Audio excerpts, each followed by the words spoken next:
নমস্কার, আমি রেণুকা। একটা মিসআন্ডারস্ট্যান্ডিং হয়েছে আমার ঘড়িটাকে নিয়ে। বেশ কিছুদিন হলো আমার ঘড়িটা খারাপ হয়ে গেছে এবং আমি এখানে দাঁড়িয়ে ভোর ৫টার সময় এক্সারসাইজ করছিলাম। যেহেতু খুব বৃষ্টি হচ্ছিল, মুষলধারে বৃষ্টি হচ্ছিল, ছাদে যেতে পারিনি। তো এখানে দাঁড়িয়ে আমি এক্সারসাইজ করছিলাম। কিছু মানুষ নানান বক্তব্য করেছে, যেটা সার্কাস হচ্ছে নাকি কি হচ্ছে।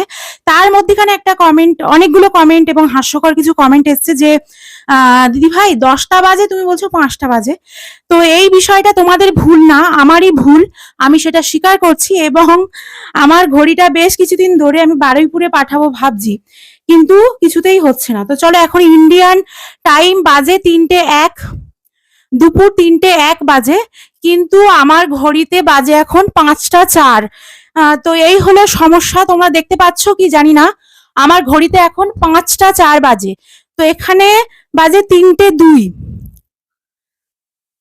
তো সমস্ত ফোনেই এখন ৩টে ২ বাজে, সমস্ত জায়গাতেই। কারণ এখন দুপুর ৩টে ২ বাজে, আমি এখনো লাঞ্চ করিনি, করব। হঠাৎ করে আমি কমেন্ট বক্স খুলে অবাক হয়ে যাচ্ছি যে এরকম মানুষ কেন বলছে, কি বৃত্তান্ত। তারপর আমি দেখলাম ও আমার ঘড়িটা তো বেশ কিছুদিন ধরে টাইমটা আপ ডাউন করছে, খারাপ হয়ে আছে। কখনো ২ তারিখে বলে ৮ তারিখ, কখনো ৮ তারিখে দেখায় ৪ তারিখ। ঘড়িটা খারাপ হয়ে গেছে। তো আমার দেওরের বিয়ের সময় সারাবো ভেবেছিলাম, তারপরে দেখছি না, সময় হয়ে উঠছে না নিয়ে যাওয়ার। তো এই ঘড়িটা এরকমই হচ্ছে বেশ কিছুদিন হলো, মানে কিছুদিন মানে কয়েক মাস হচ্ছে। আমি সকলের কাছে ক্ষমা প্রার্থী, ভুলটা আমার ঘড়িটা সমস্যা। তো এখন কিন্তু বাজে দেখো ৩টে ২। আমি জানি না উল্টো দেখাচ্ছে না সোজা দেখাচ্ছে, তবে এখন কিন্তু ৩টে ২ বাজে। আর আমার ঘরের ঘড়িতে বাজে ৫টা ৬।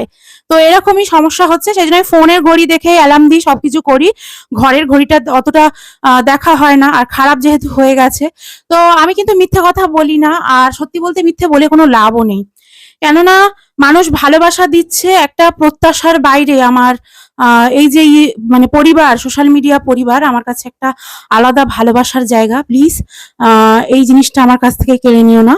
সত্যি বলতে আমার খুব খারাপ লেগেছে। আমি হঠাৎ করে যখন দেখছি যে মানুষ ঠিকই তো বলছে, ঘড়িতে তো ১০টা ১ বাজে, একটা কেমন যেন হাস্যকর ব্যাপার আমার নিজের কাছেও লাগলো।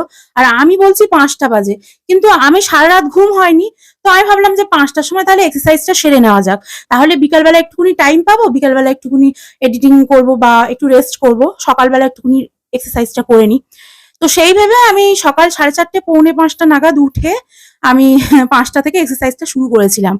তো যাই হোক, প্লিজ নেভার মাইন্ড, এটা একটা ভুলবশত ধারণা, বা আমার ঘড়িটা ভুলের জন্যই এটা মানে মিসআন্ডারস্ট্যান্ডিং হয়েছে। তো চলো, টাটা, ভালো থেকো সবাই। আর আমি মিথ্যে কথা বলি না, তো প্লিজ এটুকুনি অন্তত বিশ্বাস রেখো।